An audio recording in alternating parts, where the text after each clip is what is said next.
Hello मित्रांनो, सर्वात आधी मी तुम्हा सगळ्यांना एक छोटीशी विनंती करू इच्छिते की व्हिडिओ पाहिल्यानंतर कृपया माझ्या चॅनेलला नक्की सबस्क्राईब करा. हे व्हिडिओ बनवण्यासाठी मी खूप मेहनत घेते आणि याच माध्यमातून मी माझा खर्च चालवते.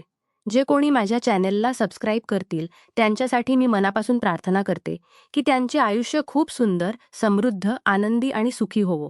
प्लीज प्लीज माझ्या चॅनेलला नक्की सबस्क्राईब करा.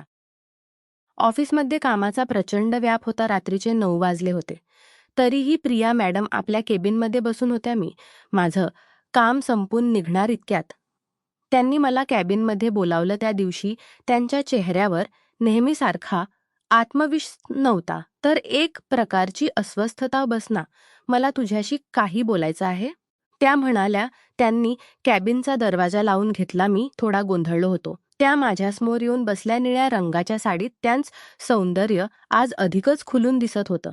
पण त्यांच्या डोळ्यात पाणी होतं. त्यांनी सांगायला सुरुवात केली की त्यांचं वैवाहिक आयुष्य बाहेरून किती जरी लखख दिसत असलं तरी यातून ते किती पोकळ आहे. त्यांचे पती त्यांना ते सुख आणि आई होण्याचा आनंद देऊ शकत नव्हते, ज्याची त्या वर्षानुवर्ष वाट पाहत होत्या. बोलता बोलता त्यांनी आपला हात हळूच माझ्या हातावर ठेवला. त्यांच्या हाताचा तो मखमल स्पर्श माझ्या आतून हलून गेला. "सचिन, मला एक असं नातं हवंय जिथे फक्त प्रेम असेल. मला आई व्हायचंय आणि मला तुझ्यावर पूर्ण विश्वास आहे. तू मला ही साथ देशील का?" त्यांच्या डोळ्यातील ती अर्थता पाहून मी स्वतःला रोखू शकलो नाही.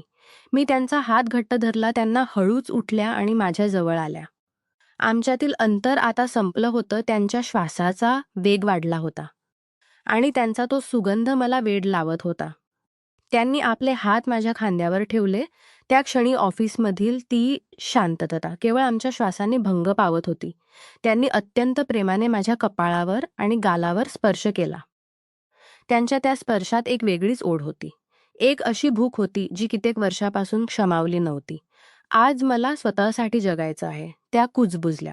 त्या रात्री ऑफिसच्या त्या बंद केबिनमध्ये एका नवीन नात्याची ठिणगी पडली होती. केवळ शारीरिक ओढ नव्हती, तर दोन जीवांची एका अशा जागाकडे वळलो होतो जिथे केवळ प्रेम, ओढ आणि एकमेकांना समजून घेण्याची ती सुरुवात होती. पहिल्या रात्रीच्या त्या त्या प्रसंगानंतर ऑफिसमध्ये पुन्हा एकमेकांसमोर जाणं माझ्यासाठी थोडं दडपणाचं होतं. पण प्रिया मॅडम मात्र अगदी शांत होत्या. सकाळी जेव्हा जेव्हा त्या ऑफिसमध्ये आल्या तेव्हा त्यांच्या चेहऱ्यावर एक वेगळीच चमक होती. त्यांनी माझ्याकडे पाहून एक छोटीशी स्मितशी दिली, जी फक्त मला समजली होती. दिवसभर कामाच्या गडबडीत आम्ही जास्त बोललो नाही, पण एकमेकांकडे पाहण्याची आमची नजर बरंच काही सांगून जात होती. दुपारी जेवणाच्या वेळी त्यांनी मला मेसेज केला, "केबिनमध्ये ये, काही फाईल्स चर्चा करायची आहे." मी केबिनमध्ये गेलो तेव्हा त्यांनी बाहेरून "DNA डिस्टर्ब नका करूचा" बोर्ड लावला होता. मी आत शिरताच त्यांनी खुर्चीवर उठून माझ्याकडे एक पाऊल टाकलं. "आज कामात लक्ष लागत नाहीये, सचिन." त्या अगदी जवळ येत म्हणाल्या. त्यांनी आज फिकट गुलाबी रंगाचा ड्रेस घातला होता. तो त्यांच्या गोऱ्या वर्णावर अधिकच उठून दिसत होता. त्यांनी हळूच माझा हात हातात घेतला आणि त्यांच्या कमरेभोवती गुंपला. "काल जे झालं ते फक्त सुरुवात होती का?" त्यांनी लढीकपणे विचारलं. त्यांच्या त्या स्पर्शाने माझ्या मनात पुन्हा आणि एकदा तीच रोमॅन्टिक खळबळ उडाली. मी त्यांना हळूच स्वतःकडे ओढलं. ऑफिसच्या त्या एसीच्या गारव्यातही त्यांच्या शरीराची ऊब मला जाणवत होती. त्यांनी आपली मान थोडी झुकवली आणि माझे ओठ त्यांच्या मानेच्या जवळ नेले. "तुझा हा स्पर्श मला जिवंत असल्याचा भास करून देतो," त्या कुजबुजल्या. त्यांच्या त्या मादक आवाजाने माझं भान हरपलं होतं. मी त्यांना खांद्यावरील केसांची बट बाजूला केली आणि तिथे एक हळुवार चुंबन घेतलं. त्यांच्या मुखातून एक हलकासा होकार बाहेर पडला. तो त्या शांत खोलीत गुंतला. आम्ही दोघेही सोफ्यावर बसलो. त्यांनी माझं डोकं आपल्या मांडीवर ठेवलं आणि माझ्या केसांतून बोट फिरू लागल्या. "सचिन, हे बाळ जेव्हा येईल तेव्हा ते तुझ्यासारखं दिसावं, अशी माझी इच्छा आहे," त्या स्वप्नाळू आवाजात म्हणाल्या. त्यांच्या या वाक्यात एक वेगळीच खोली होती. ते फक्त शारीरिक आकर्षण नव्हतं, तर एका स्त्रीची आई होण्याची तीव्र इच्छा आणि माझ्यावरचा अढळ विश्वास होता. त्यांनी वाकून माझ्या ओठांवर एक दीर्घ आणि प्रेमळ स्पर्श केला.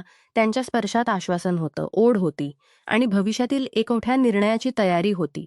ओपीच्या त्या 4 भिंतीच्या आड आम्ही आमचं वेगळं जग तयार केलं होतं. कोणालाही संशय येणार नाही ना? मी थोड्या काळजीत विचारलं. त्यांनी माझ्या ओठांवर बोट ठेवलं आणि म्हणाल्या हे आपलं गुपितच आहे आणि ते आपल्यापर्यंतच राहील. आता फक्त या क्षणाचा आनंद घे. त्या दुपारी ऑफिसमध्ये कामापेक्षा जास्त चर्चा आमच्या भविष्यातील त्या सुंदर स्वप्नांची झाली. आमचं नातं आता केवळ सहकार्याच राहिलं नव्हतं, तर ते एका अशा वळणावर आलं होतं, जिथे भावनांची आणि शरीराची ओढ एकमेकात मिसळून गेली होती. ऑफिसच्या 4 भिंतीमध्ये आमच नाता आता एका अशा वळणावर आलं होतं, जिथे केवळ नजरांच्या खुणांनीही आम्हाला एकमेकांचे मन कळू लागलं होतं. पण तिथे मर्यादा होत्या. प्रिया मॅडमना आता माझ्याशी अधिक मोकळेपणाने बोलायचं होतं. तिथे कोणाचीही भीती नसेल. त्यांनी ठरवलं, की आपण शहराबाहेर त्यांच्या एका खाजगी फार्म हाऊसवर भेटायचं. शनिवारची संध्याकाळ होती. मी तिथे पोहोचलो तेव्हा निसर्गाच्या कुशीत बसलेलं. ते फार्म हाऊस